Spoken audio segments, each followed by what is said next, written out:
Alright, so in this tutorial I'm going to show you the best way on how you can fix high CPU usage on your Chrome browser.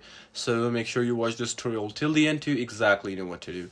So obviously we're going to be on Chrome browser. Now what you need to do is just simply press on these three dots, and first up you just need to check your extensions. So just press on manage extensions and check if you got any weird extensions. So let's say this one right over here, just simply press on remove and then press remove extension and then remove whatever extension you would like to remove, and then you're good to go. Now you just need to press on these three dots again, and then you go to more tools, and right over here you'll see the option of task manager. Simply press on that and find something that is consuming your CPU, and it's using it. So just simply press on that and then press end task, and the task will be ended right away. And here, as you can see, so yeah, this is pretty much it. I hope this tutorial actually helped you out. I'll see you soon in the next one.